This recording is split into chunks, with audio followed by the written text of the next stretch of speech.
It's Daniel with Integrity Painting.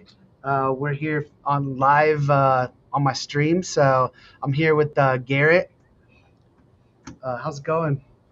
Howdy, Garrett with a perfect finish. Does it stream this exact same way, the way that I see it on my screen right now? So like if we did a high five, can you connect my oh Oh you're my going the God, other way. I turned it around. What's up? Yeah, so I'm Garrett with a perfect finish. I started this company the day that I graduated high school, 15 years ago to age myself. I joke that not a lot of people became painters because of all their great life choices. They either ran out of options or they were born into it. So fortunately, I'm a part of the latter. My dad was a painter. I'm a second generation painter. Grew up with a tool belt on job sites every weekend, every day after school, slinging paint all summer long. My friends are at the water park. I'm on a job site. So that was twofold. On the one hand, there was this envy. On the other, I always had cash. So um, while there's much sexier ways to make a living than painting, it's a skill set that was bestowed upon me very early on, and I'm very, very thankful for it. So post high school, I didn't know what I wanted to do. I didn't make it to the league. I wasn't going to be a hooper, and there wasn't a backup plan. So decided to just take a gap year that turned into never going to college. How And tall are instead, you? I'm 6'4". Yes, you could have played basketball. I You're hooped almost there. at one point. At one point, yeah. So I didn't go to college, but I went to a college town and I started a painting company. Mm.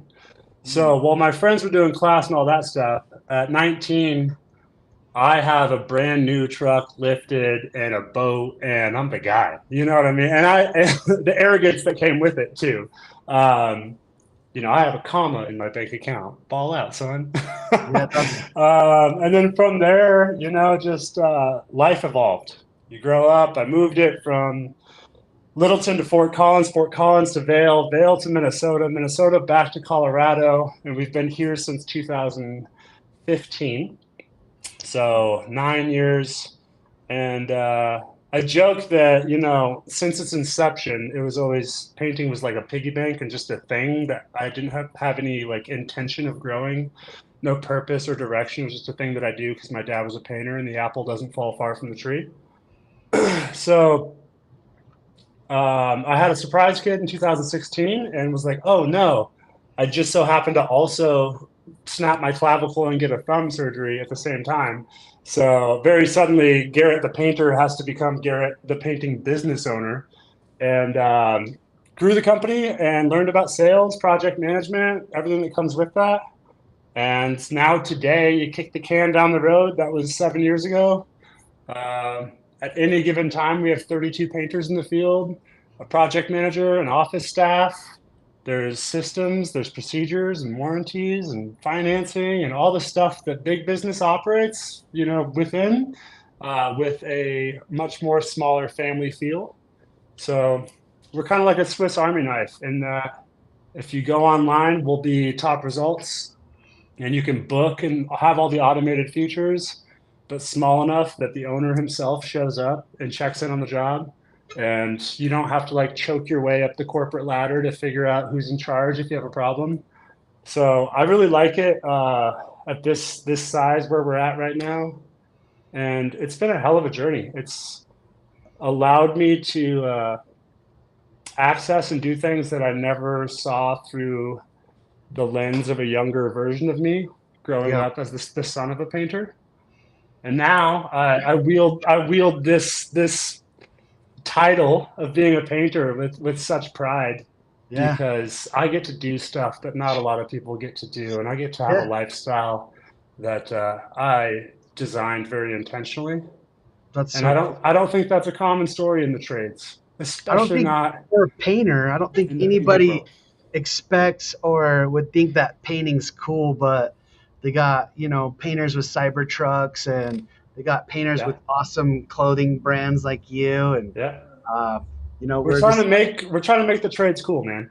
yeah, I like seeing painters like when I'm down in Colombia or I'm in another country, I'm always taking pictures of them in their painter whites and they're all Hmm. hanging from a little seat. Yeah, Thayer, salut Victor!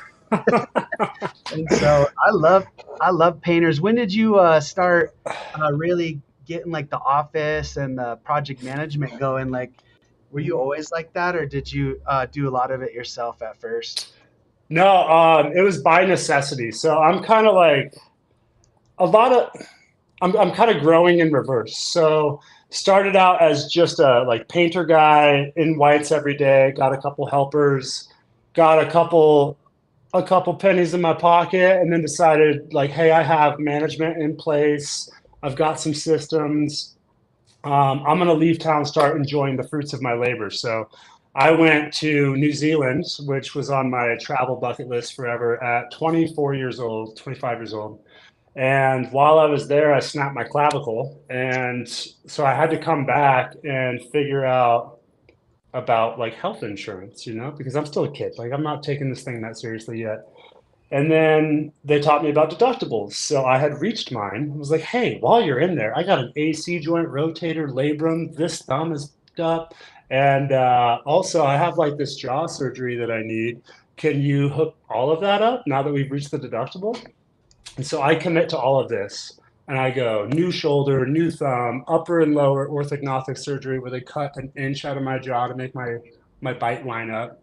And then within a week of all of that, I'm laid up, head the size of a balloon, in a sling, staples and stitches everywhere.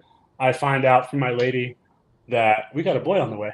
And I just bought my first house and emptied every pocket. And so at 25 years old, no longer able to like just work hard to make more money. I have to find out how to produce, provide, and buy a bigger house because the one that I just bought was a one bed, one bath. And so all of a sudden it's like, whoa, we gotta like exponentialize this life and grow really, really quickly. And so we did. Yeah. So there's nothing to it but to do it. I literally just went around knocking doors, started calling contractors and realtors and saying, hey, I'm the best painting company around and you don't know about me. Why is Yeah. that? And so, Me and you are like the same, as in like we both work for residential and contractors, and like I just work for anyone, like anyone that needs painting done, I'm your guy. so No matter. my slogan there is if it makes dollars, it makes sense. Right? Yes, So if you can exactly. turn a profit, it doesn't matter the industry.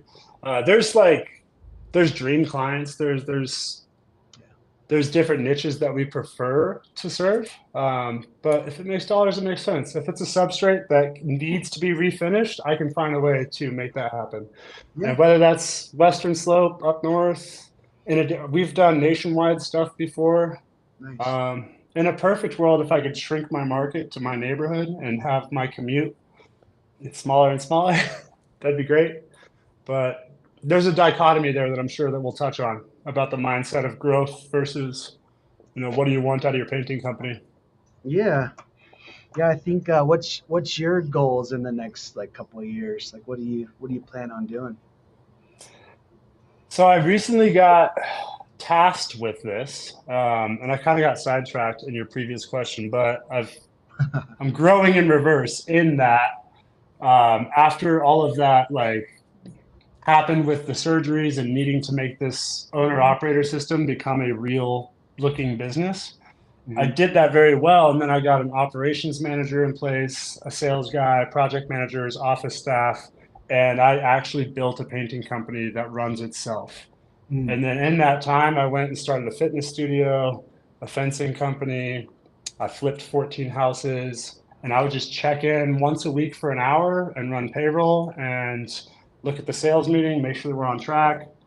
And as of January, I did that for 2 years. As of January this year, in the background, like this painting thing just kept hockey stick like going in the right direction. It was never intentional. It just like makes sense and it does its thing. Yeah. So I got out of when interest rates changed. I got out of flipping houses. I sold the Pilates studio and started just like focusing on paint. And the culture had slid, and so did some of my expectations and standards. So I grenaded the whole thing, and now it's just me, my admin, and I have a project manager and all of our sub crews. So we're going to outpace the volume that we did last year, which is our biggest year ever. And I'm doing it with less management pieces in place. Mm. And to answer the question, finally, to loop this together, I don't know what the goal is, man. Like right now, I'm not heavily incentivized to grow a monster. I always thought I'd grow this monster. But right now I have a company that's top 1% in top line revenue and a 45% net margin. And like, I don't know how much more, I really need than that. But I've come too far to only come this far, and I'm too young to not continue some sort of growth trajectory for the next 25 working years that we have left, right? Yeah. So long story long there. Um, we'll probably just tap into a couple of different markets, see if we can start providing proof of concept and selling licensing, and then exit or put it in a trust and hand it down to one of my boys if they want Yeah. it. I really don't know. That's a really complicated answer to Yeah. a really simple question. There's so So, many options. Like for me right now, like it's like, I could do 40 things right now. yeah, Like I have 40 moves. I'm not sure which one to do. They all are gonna work out awesome. They all make sense. Like you said, like I could go any direction, but that's what I thought too. Like 5 years ago, I was like, oh, this painting thing is just like kind of getting myself going until I find something else. And then I was like, yeah. wait, this painting thing is actually something else. I didn't know. And then it's like, oh, okay. I'm like, wow, I can do more and more and more and more, and it just keeps growing and growing. And I'm like, man, I could really grow this thing. And then I met some people that, are doing 4 times, 5 times as much as me and have systems, and they're not answering their phones or running out to the jobs every 5 seconds. Like they have Mhm. people that project manage, and I'm like, wow, I want to try to figure out how to be more like that. And that's where I learned it was at the PCA. So the expo that's coming up here in Colorado, which is awesome that it's going to be here in Yeah, Colorado. man. This will be the first time. So somehow there always ends up being some sort of scheduling conflicts just due to the time of year. That's when I travel a lot. It's a slower season. We don't Yeah. ever come to a stop, but we kind of go from like busy to busier to white knuckles. How the hell am I going to get this done?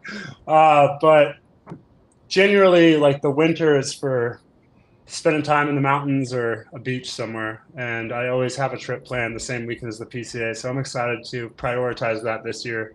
Because when there's big dogs like you endorsing it and so many others that I hear such good things from, there's got to be something to that. So I Oh want to yeah. go and be a part of that. Yeah. I think you're gonna love it. Like just the whole, just like everything about it. Like the people that you meet, they're all there just wanting to help. Like they want to go out of their way to help you out. And like Yeah. when I went there my first time, like I was the new guy, and I was like, man, this is crazy. Like these are like real painting companies. Like I was just painting some houses, and you know But what I mean? what is real, right? Like a like corporations, like painting corporations with like Yeah. offices and Is management. that what makes you real? It makes you real happy to not have to be out running around and doing everybody's job for them. Yeah. For sure. For sure. Um, I've struggled with that over the years because I always like admired and looked up to so many companies that quote unquote look real. Mhm. So my fitness studio is a Pilates studio. It's a franchise, and we won best Pilates studio in Denver. And we had a brand new build, new construction, ground up facility. I had employees that graduated magna cum laude in kinesiology, and like these are fancy people, right? Uh, $500,000 worth of equipment in that gym. Dude, top line revenue was $350,000 a year. It's it looks, feels, and operates like a real business. It didn't make any fucking money at all. Sorry, is this PG-13 or can I be myself? Yeah, there's some kids watching. All right, all right, all right. No, it's and then in the painting world, with no office and over $1 million in revenue, and you're making 350 a year, nobody even has to know you exist. You Yeah. can just operate behind the scenes. What's a real business? Are you doing this to create something for status, and structure, and so that you're admired by peers, or are you doing it to make a living? Because we're not placed on this planet to work and die.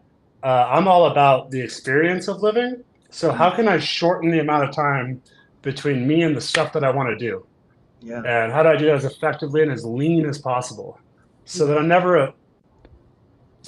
a slave to my business. So right now my overhead's on the floor, and if we don't get a job till the spring, I'm just going to snowboard all winter, and I love that, you know. But I like providing opportunities for guys that have been with me for a long time. So like I there's have that like a manager that's been with me for 10 years. My goal is to have him running everything. I have sales guys, estimators, and they're all making good money. But the only way they can make good money is if I keep growing. I can't just keep it small, or else they're all gonna suffer.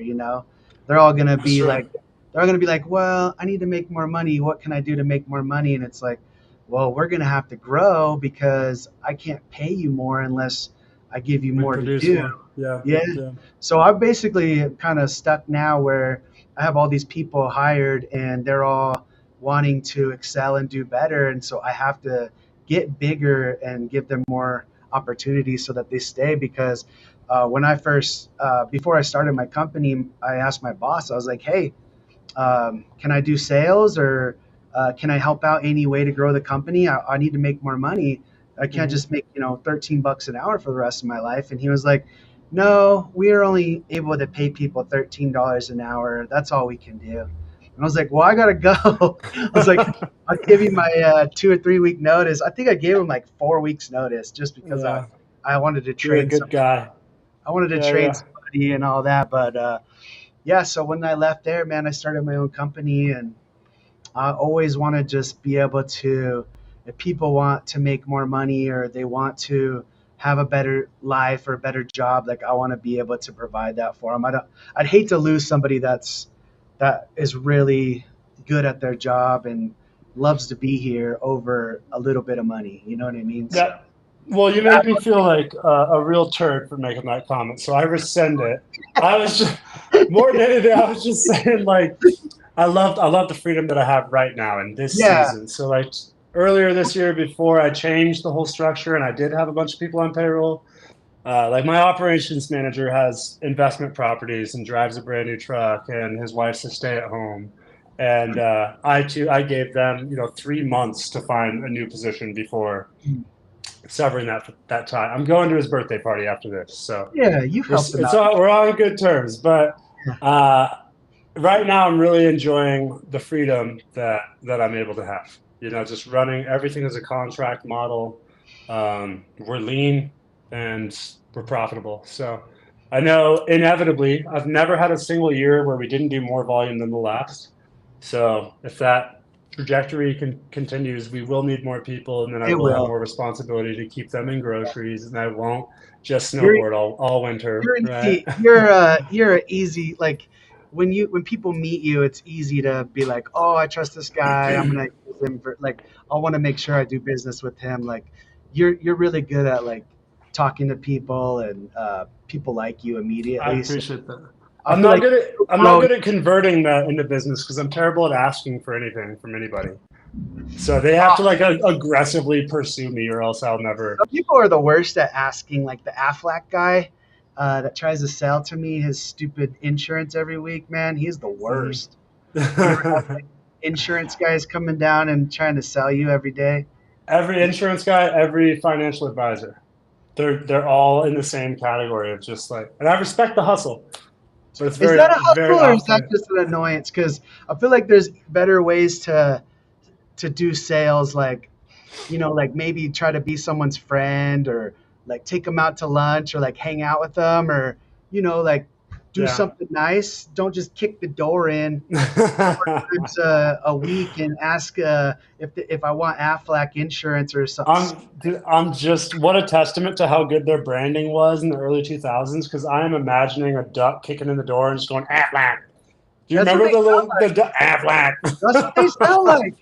I That's like. good. Where's my shotgun? Is that a duck? I was playing, That's great. but I Well, I how did. about you? I'm gonna put the spotlight back on you. What's your goal? What's your vision? Where do you see paint going for you? So, yeah, my vision is we're definitely going to double.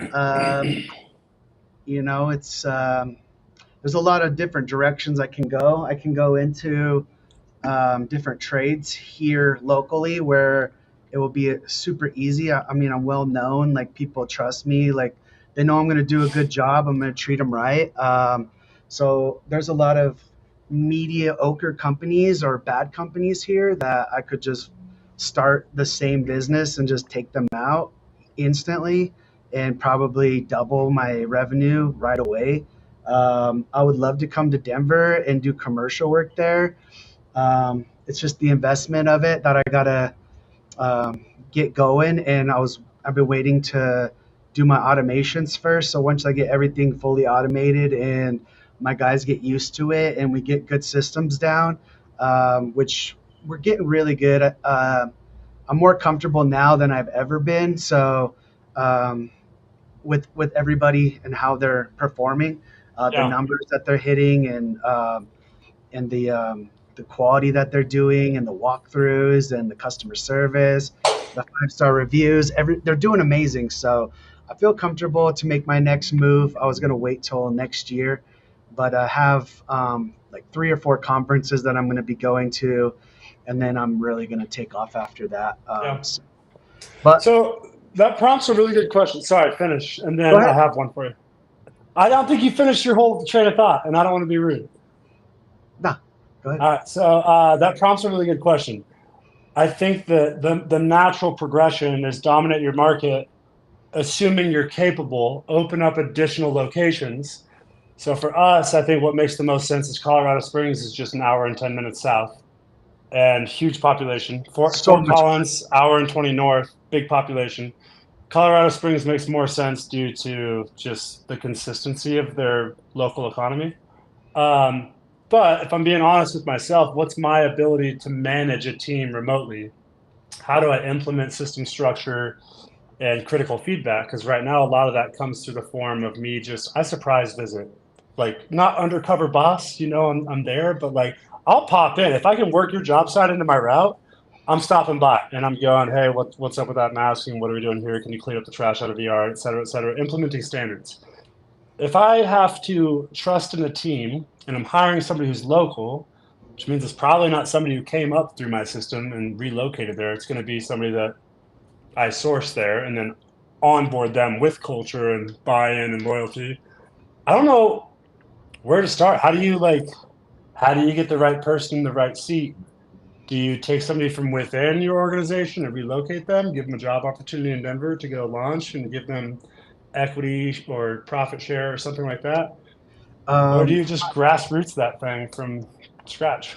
my best moves have always been to just kind of make the like we'll just hire somebody that I think is going to be a good that's going to be like a good person to start that position at, and then I'll end up creating that position with them, and then if it doesn't work out, I will have one of my guys from within take over that spot. So like I'm always looking for somebody, and looking for somebody I could trust that's going to do a good job and that has the skill set. But usually that person doesn't make it very long. Like I Mm, just feel like they put on a good game and they say they got all these skills, and then they come in, they create the position, but then they don't actually perform at the level that they've said they were, and it's hard to keep them mm, when you have all these guys that have been working for you for years that you trust, that you know can perform at that position and do a good job. And then as soon as things don't work out with that person, then I will move one of my guys up from my company that's been with me for a while, that I know, that I can trust, yeah, that listens, that actually does what I say, and that actually is like I don't have to worry about them. And then once I move them into that position, it's like a flawless spot every time. yeah, So I think like a lot of people, they're like, how do I find the right person? It's like just find somebody that's going to be really good for that spot, and if it works out, great. If it doesn't, then hey, you just created that spot, you have all the SOPs, you have everything mm, set up, and then your guys have been watching for the last year or 6 months that guy, mm, and then what he does, they can just move right into a spot and take it over. So yeah. it's very, that's like, that would be how I'm gonna do it. Like when I go to Denver or wherever, or Moab, I'm not gonna hire a guy there. I'm sending my own guys that I know. Yeah, so you're offering a relocation. So Yeah. how are you coming up? Like what tutelage, what mentorship helps guide you? Because as somebody who's never had a job, that's my claim. Like I started this the day I graduated high school. Before that, I worked with my pops. So like I have never been under the thumb of somebody. I've never come up through a structure. Anything and everything that's ever been implemented in my business came from School of Hard Knocks and right off the small little brain that I was blessed with, brother. And I am a slow learner. I would get So, a coach.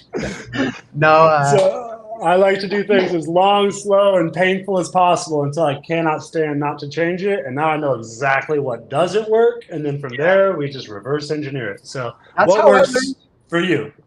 That's how me and my project manager, we both learned. My main guy, he's my general manager now, but he worked for a guy that did everything wrong, and that's how he learned not to do it. And he is the Hmm. best painter I know Oh, because yeah. he learned to do everything the right way from not doing what that guy does. Yeah, yeah, And yeah. then same thing with me. Like I just started with a brush and a sprayer. Like I had no idea what I was doing. I wasn't even that good at painting houses. Like I thought I was good, but when I go back and You I go should go back and door look, knock. You should go door knock some of those earlier days and be like, yeah. hey, it's time to repaint. I mean, My like bad. we're all gonna get better over time, right? But like if you go look at my house right now that that one of my guys just finished, like Yeah. they are so crisp and clean. Like every single line is perfect everywhere. Like Yeah. that's how I want them. Doesn't that make you so proud? Yeah, but That's good. that's how my quality is. Like before, my quality was, hey, I just got to get this done. This guy only wants to pay this much. I got to hurry up and get it done as fast as possible. And it's like, when Mhm. you are just trying to get the job done so you can get paid and pay your bills, like it's a different mindset than when you actually have high standards, have high quality, and you have a normal price that Yeah. you're supposed to be charging for that. Mhm. So I always tell people you're hiring the half price painters. You get half the job done, pay me for the other half. That's my that's that's what I tell them Uh, when they call me after. I like it. But That's another example of like aging in reverse. So my dad's an artisan, a craftsman, one of the most talented finishers. Think Nick Slavic, if you know him, like just a stud who does things super old school and like brush finish everything, make it look like glass. That's how I came up. So I think so highly of myself as a young, arrogant 18-year-old that I named my company a Perfect Finish. yeah, And boy, has that bit me a few times. that's okay. We do try. We strive. Integrity. We strive for that, man. But you get somebody who's like a forensic accountant or an engineer, the wrong kind, and they're on their hands and knees with a headlamp, and they'll be like, "Is it's good? Is it a perfect finish? I don't know about that." And Well, I wanna I you know wanna what? get them. But That PCA helped me with the industry standard language. Now it's in our terms and conditions, and I can protect myself, right? Yeah, you learn from people. That's why it's Yeah. important. Like I have 5 or 6 people all the time that I meet with every single week that ask questions to. I have people I can call and say, "Hey, what do I do here? What should I do here?" Like Yeah. big dogs that are way like that have been doing this longer than me, that have way more guys than me, that have way more of a bigger structure, and I can call them and be like, "Hey, what do I do in this position?" or "What? Who do I call for this?" And they tell me like, and that's why I like the PCA because it's like that's where you find those type of Wow. guys, and then you find Yeah. more guys, and then their friends, and then you meet more. Like I think it's really important to have coaches. If you don't have a coach, like you should have at least one. Yeah. At least I have a I diet coach. I have a business coach. I have a mentor at church. Like you got to have a yeah. coach for every single thing. But I think to get back what you're saying, integrity painting has like people are always like, oh, where's the integrity? It's like, well, but looking into integrity. Next in 2 weeks, I'm going to a conference that's all about integrity and how to be a person of integrity. And I know that I'm going to learn a ton from that. And I'm going to feel bad that I didn't have as much integrity as I do 2 weeks from now. So Mm, like it's just something that you can constantly learn. You could get yeah. better. You can be a more perfect finish. Like I know it's Yeah. hard, but you I can. know, dude, I love your humility too, because you could be out here beating your chest and saying that you made it. Because on the surface, especially in this industry, I don't know what your top line revenue puts you in the category, but it's got a decibel to start. There's not a lot of folks that get to that caliber, and you're still sitting here going, man, I'm a student in this craft. There's a lot for me to learn, and Yeah, you're reinvesting in that, and where's that's my thing? admirable. Yeah, so it's like the whole thing's backwards. So I have to see where my hand's going here. So like okay, so like where I started is like right at the bottom here, right? Hmm. I only feel like I'm this high up. Like I feel like where I'm trying to go is way up here. So like when people are like, "Oh, I feel like I think you made it" and all that, like I'm not even close to what I Hmm. envision that I Yeah. want to be at. Like I feel like I'm still at the bottom. Like I'm like you're starting here, right? This is me when I started. I'm like right here.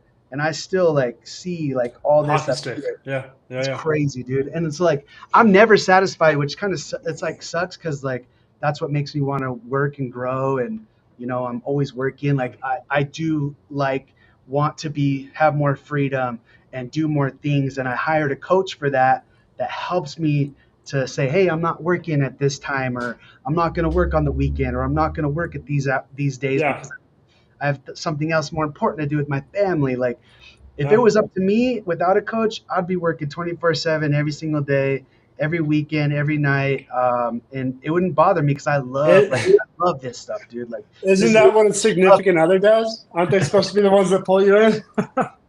I love if I could work every second of the day, I would. Like I love it. It's amazing to me. Hmm. I love that for you. So It's my, insatiable. it Insatiable doesn't. is the word. I don't like people are like, oh, I hate working. I'm like, I don't. I have no idea what you're talking about. Hmm. You don't have hobbies? You This should is get my hobby. hobbies. You This is should my get hobby. well, This is my hobby. I This is love my that hobby. your hobby pays. I love that for you. That's My great. hobby, my hobby is driving my cyber truck around and looking at jobs. That's my hobby. So I think you and I share that trait of pride in being a painter. So like I so love much painting. so that like I was just at a fancy conference for my significant other, meeting a bunch of like super high producers, big folks wearing fancy jackets, right? All the stuff.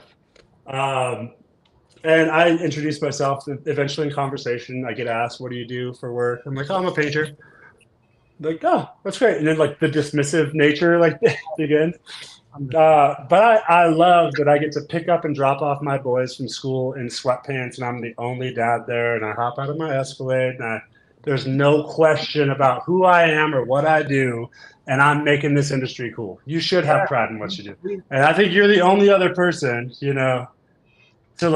to show out in the industry. And like, there's a lot of folks who can. There's a lot of money to be made in painting, but I think that the industry standard is people in poor health who eat too much fast food, who don't have pride in presentation, who wear crummy clothes and have vehicles that are overdue for maintenance. And it's a very, very bad look for the industry.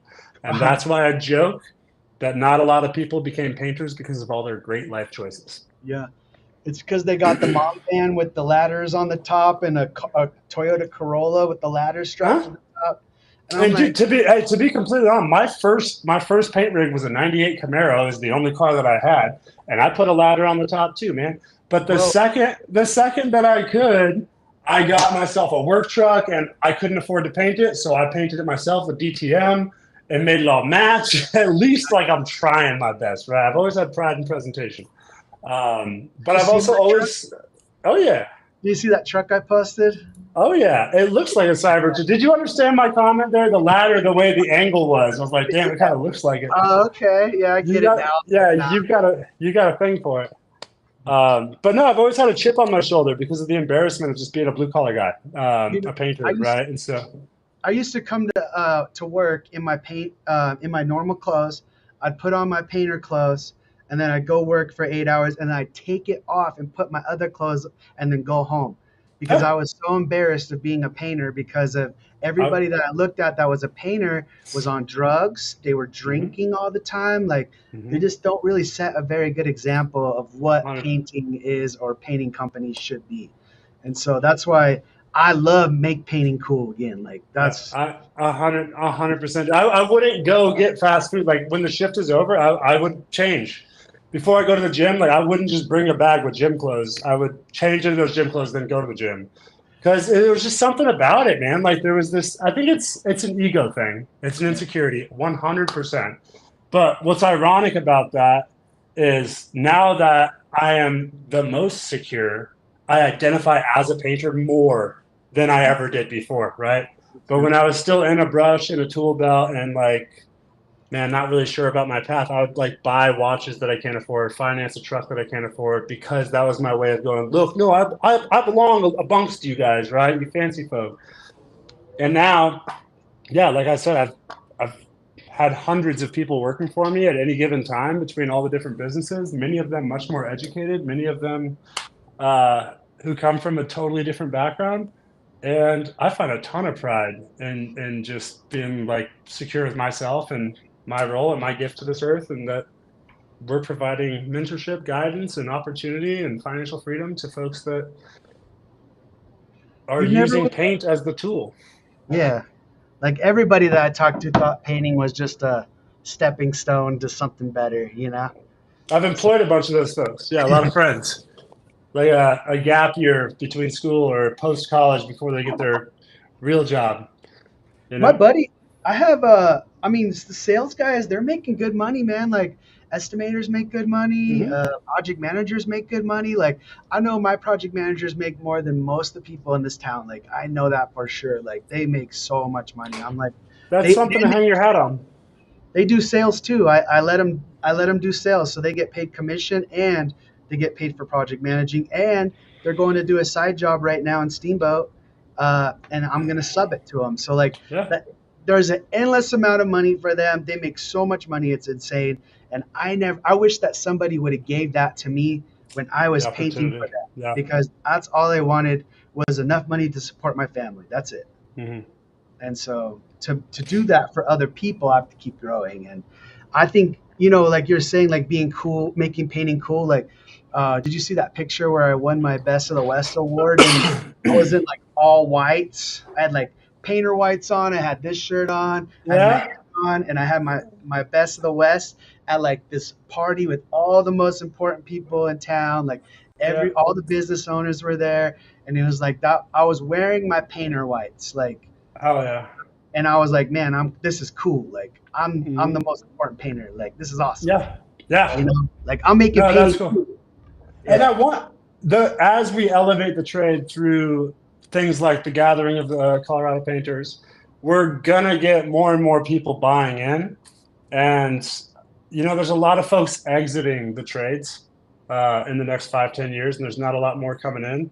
So tons of market share for us to swoop up, Mm. and if we can make painting attractive, or at least the business of painting, maybe we'll get a little bit of clout and we won't have to have that chip on our shoulders anymore.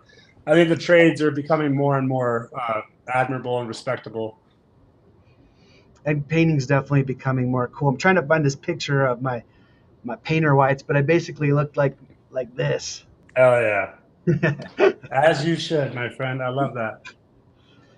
But yeah, well, sweet man. Yeah, so that'll be good I'll introduce you to a lot of cool painters that I know. Like, I'm in a bunch of groups with painters all over the country, and I'm friends with a lot of people that are Mm-hmm. in other states, and I'm sure you are too. And I'm excited for me and you to go share that and Yeah. meet each other's friends and just have a good time. Are you going to bring the family?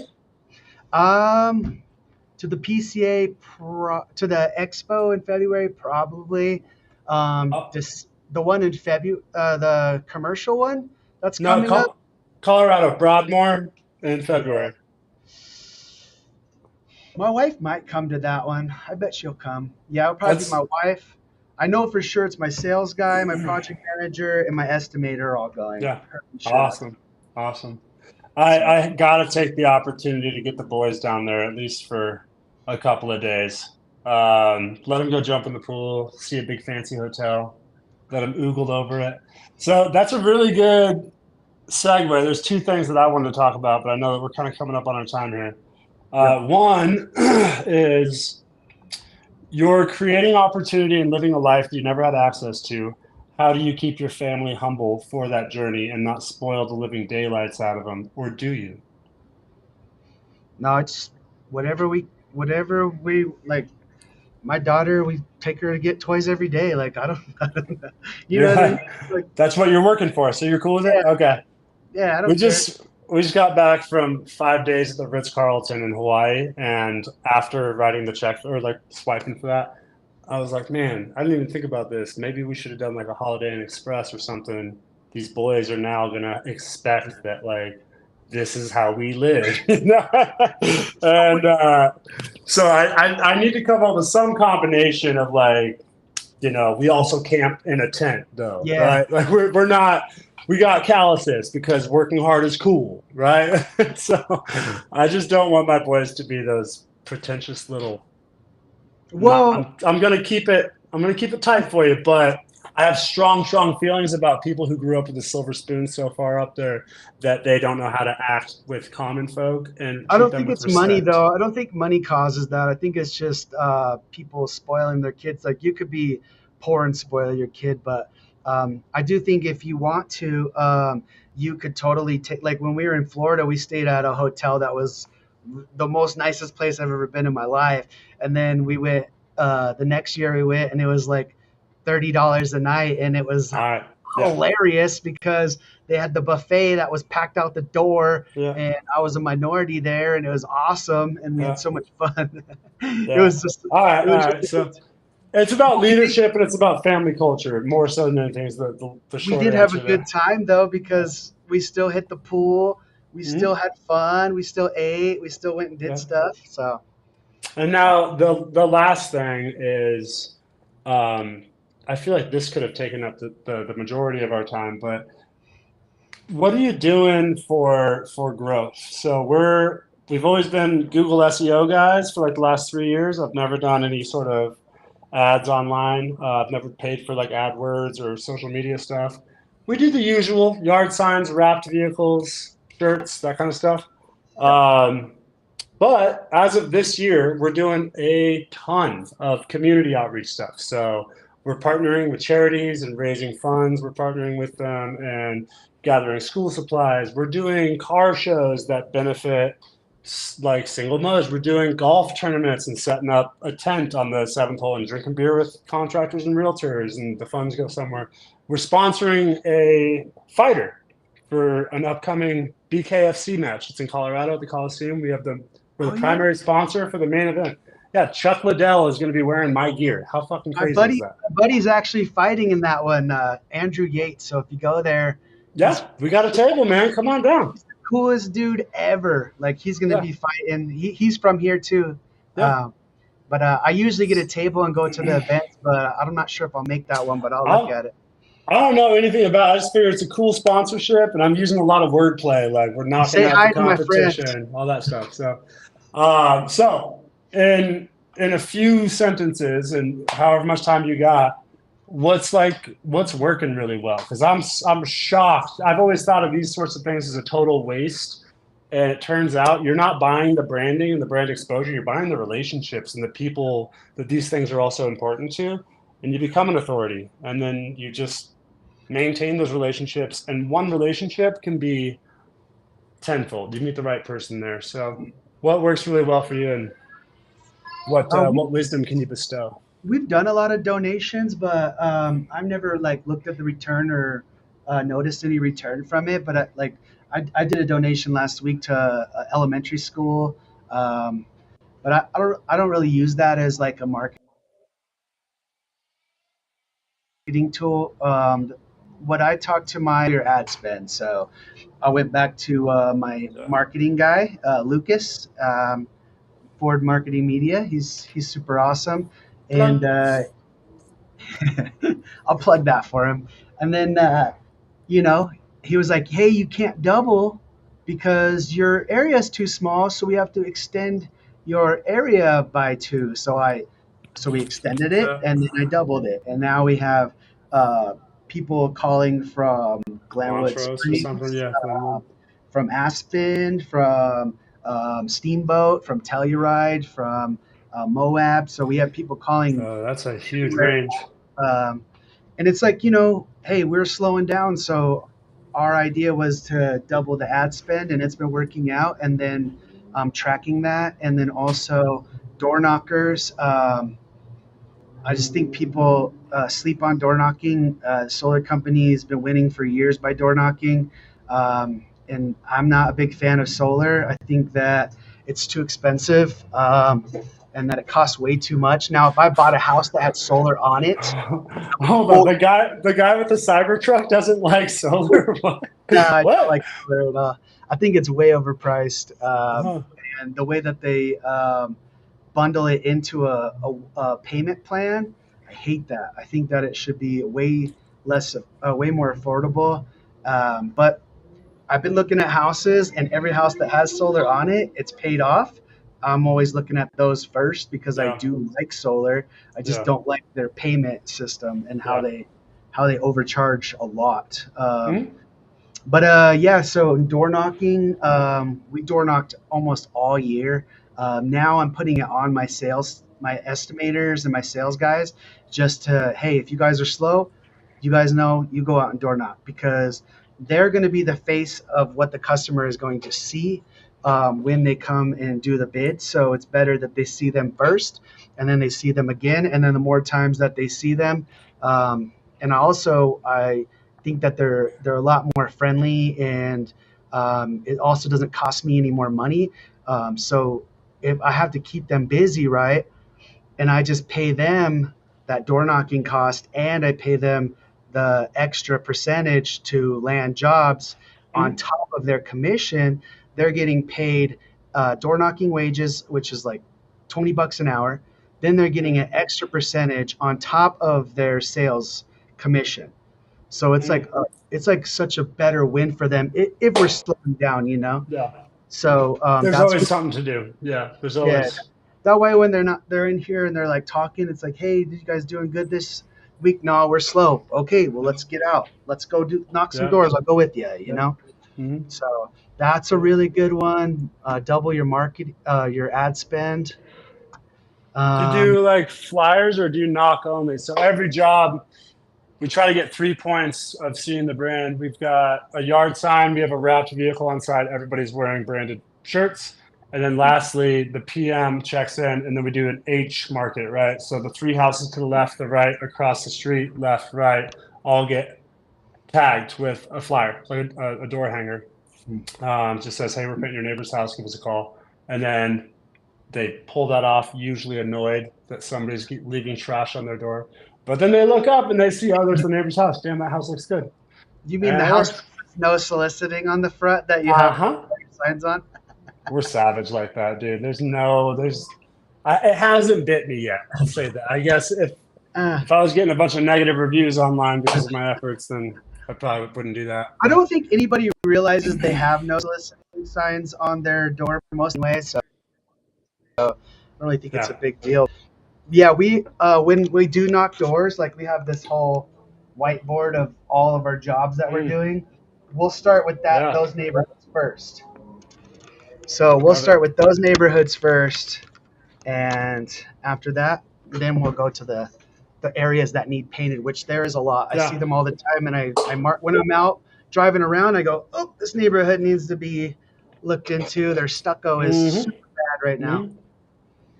So That's what inspires me about paint. As you look around, anywhere you go, every single substrate has job. some kind of a coating or a maintenance need, no matter I told what. my So guys, like, I'm like there that is job. no excuse at all to not have business. I'm like, look across the street. That building right there needs painted. Go find out who owns it and tell them Go that they sell it. need it painted. Yep, And even if it's 5 years from now, at least they know who you are. So go talk hundred to them percent. if you're bored. But Yeah. yeah, bro. Well, it So, was good to meet with you. And I got a meeting here 3 minutes ago, so I'm gonna have to get out of here. But very good all to right. talk with you. And Yeah. I think that we should get together soon so we can go. I Yeah. think you should go to the commercial PCA with me too. All right. If you twist my arm hard enough, I think that this could very easily be a 2, 3 part thing because you mentioned a few Do it. things. Yeah, I've got questions. I'm sure I'm not the only one. So Okay. I'd Let's love do to it. How hash that out about with you. we'll run it back in a week or two. That Do sounds good part to me, two. man. Yeah. All right. Well, This stay is tuned, if everybody. we're this good off the cuff, we imagine how good we'd be if we put I any knew thought you were into it. gonna be. I knew we were gonna do this good. Like we Yeah. talked the first time for hours. So. Always a pleasure. All right, man. See you guys.